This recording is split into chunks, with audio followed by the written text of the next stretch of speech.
ఇది ఒక కారణం ఆత్మహత్యలకి. ఓకే. రెండో కారణం మీరు చెప్పింది ఒక అంతులేని క్రూరత్వాన్ని మీరు చూస్తున్నారు. హత్యల్లో విపరీత ధోరణులు అనుకోండి, విపరీత ధోరణులు అనుకోండి. ఇప్పుడు మామూలుగా క్రిమినల్ సైకాలజీలో బహుశా రెడ్డప్ప గారు నాకంటే బాగా చెప్తారు. మామూలుగా 1 or 2% ఒక రకమైన క్రూరత్వం కలిగిన వాళ్ళు సమాజంలో ఎప్పుడు ఉంటారు. ఓకే. అది అంటే మనం జంతు ప్రవృత్తి నుంచి రాలేనితనమా లేకపోతే కోల్డ్ బ్లడెడ్నెస్ అంటాం కదా, అంటే తోటి వాళ్ళ పట్ల ఏమాత్రం అసలు వీడు మనిషి లేకపోతే ఇది మనిషి అనే భావన లేని మనస్తత్వంతో కొంతమంది ఉంటారు.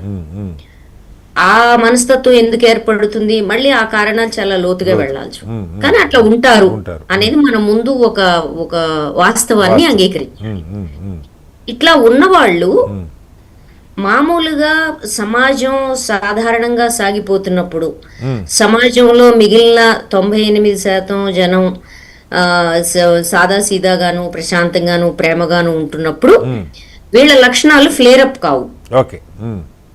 అంటే అణిచివేయబడి ఉంటాయి. అంటే పిల్లలకి బుద్ధులు తల్లిదండ్రులు చెప్తున్నప్పుడు ఎట్లయితే వాళ్ళు కొంచెం అణిగిమణిగి ఉంటారో అట్లా వీళ్ళు అణిగి ఉంటారు. కానీ సమాజం ఒక సంక్షోభం వైపుగా వెళ్తున్నప్పుడు, మానవ సంబంధాలు విచ్ఛిన్నం అవుతున్నప్పుడు, ఆ విచ్ఛిన్నం అవటంలో కూడా 2 కారణాలు. ఒకటి పర్సన్ సెంట్రిక్ ధోరణి, అంటే వ్యక్తి కేంద్రంగా సాగే ఒక వ్యవస్థ. ఒకప్పుడు సమాజం ముఖ్యం అనుకునే దశ నుంచి తర్వాత నీ కుటుంబం చూసుకునే అన్న దశ, నీ ఊరు చూసుకో లేకపోతే నీ వాడ చూసుకో అన్న దగ్గర నుంచి, తర్వాత నీ బంధువులు చూసుకో అన్న దగ్గర నుంచి, నీ కుటుంబం చూసుకో అన్న దగ్గర నుంచి వాళ్ళ మొత్తం నన్ను నేను చూసుకుంటా అనే దశకి వచ్చింది. సో నన్ను నేను చూసుకునేటప్పుడు ఇప్పుడు మీరు చెప్పిన వాళ్ళందరికీ కూడా మీ దృష్టిలో వాళ్ళు క్రూరంగా ఉన్నారు, కానీ వాళ్ళకి దానికి సంబంధించిన ఒక లాజికల్ జస్టిఫికేషన్ ఉంటుంది. సో ఆ లాజికల్ జస్టిఫికేషన్ అది మీకెంత అబ్సర్డ్ గా కనిపిస్తుంది లేకపోతే సమాజానికి అది ఎట్లా కనిపిస్తుంది ఈజ్ నాట్ అ క్వశ్చన్. చేసిన వాళ్ళ దృష్టిలో అది చాలా లాజికల్ ఎక్స్ప్లెనేషన్ ఉంటుంది. అంటే ఏంటంటే సెల్ఫ్ సెంటర్డ్నెస్ ఒక పతాక దశకి వాళ్ళ మన సమాజం తీసుకెళ్తాం.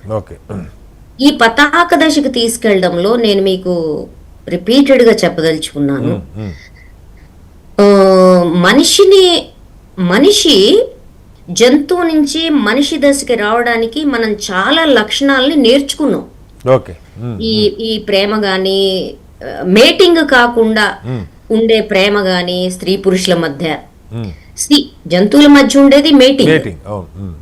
కానీ మానవ సమాజంలో అది రిఫైన్ అయ్యి అది ప్రేమ ఉంటేనే మేటింగ్ అనే ఒక మౌలిక సూత్రానికి మనం వచ్చాం. కానీ ఇది ఎక్వైర్డ్ క్యారెక్టర్ అనే విషయం మనం మర్చిపోకూడదు. మనిషి కూడా జంతువే.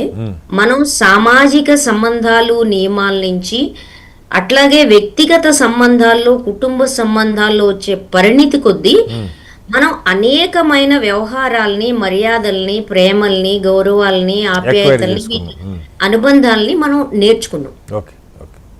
ఈ నేర్చుకునే క్రమంలో ఒకడొకడు ఉంటాడు, ఆ బీజ మూలంగా వాడు ఆ పులి దశ నుంచో లేకపోతే ఒక ఎలుకబంటి దశ నుంచో లేకపోతే ఒక కుక్క తోడేలు దశ నుంచో ఆ ప్రవృత్తి లోపల ఫ్లేరప్ అవుతుంది.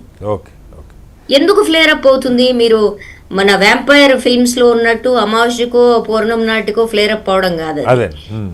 అది ఫ్లేరప్ అవడానికి ఒకటి నేను చెప్పినట్టు విచ్ఛిన్నం అయిపోతున్న సామాజిక కుటుంబ సంబంధాలు, వ్యక్తి కేంద్రీకృతంగా జరుగుతున్న ఒక సామాజిక వ్యవస్థ ఒక పరిణామం.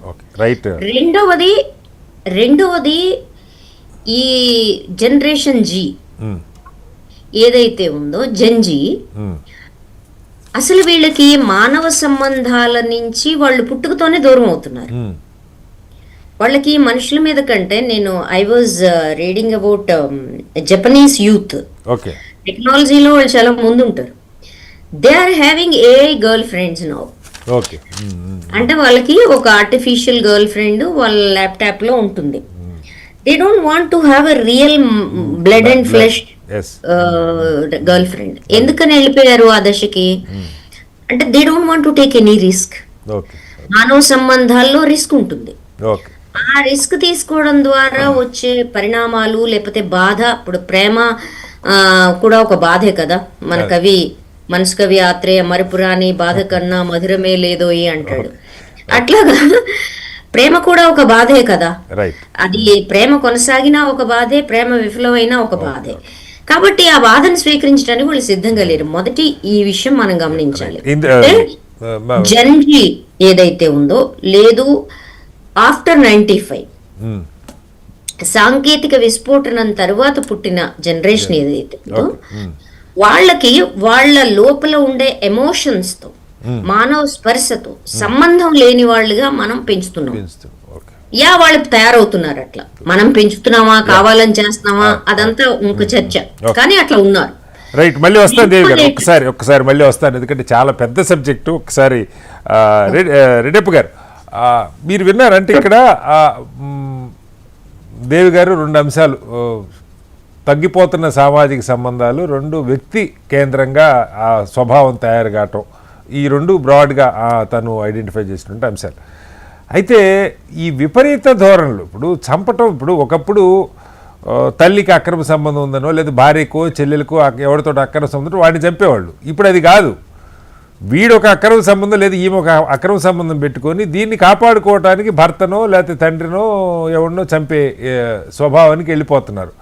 ఆ చంపటంలో కూడా ఒక భయంకరమైన విపరీత ధోరణులు, క్రూరత్వం, కత్తిపెట్టి పొడవటం వేరు, ఏదో ఆవేశం వచ్చినప్పుడు, లేదు తరాలుగా మనకు వచ్చిన పగో ప్రతీకారమో, పగలు అట్లే ఉండే కదా, వాడిని చంపటమే జీవిత లక్ష్యం అన్నట్టుగా బతికే రోజులు ఉండేవి.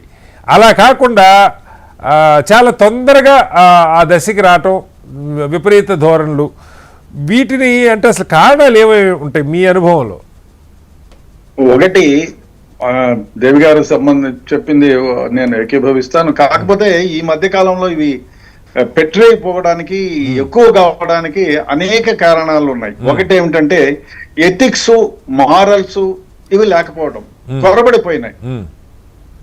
దాని గురించి డిస్కషన్ అన్ని సింగిల్ ఫ్యామిలీస్ అయినాయి. ముందు కాలంలో ఫ్యామిలీస్ అంతా కలిసి ఉండేది. ఎక్కడైనా ఒక ఫ్యామిలీలోనూ ఒక ఊర్లోనూ ఒక ఇన్సిడెంట్ జరిగితే ఆ ఇంట్లో 40-30 మంది ఉంటే ఎవరో ఒకళ్ళు ప్రస్తావన తెచ్చి ఈ విధంగా చేసిండకూడదు, ఇది జీవితానం, అందరూ దీని గురించి చెప్పేవాళ్ళు. అది వాళ్ళకు ఒక గుణపాఠం లాగాను, ఈ విధంగా చేయకూడదు అని మారల్స్ నేర్పించేది. అది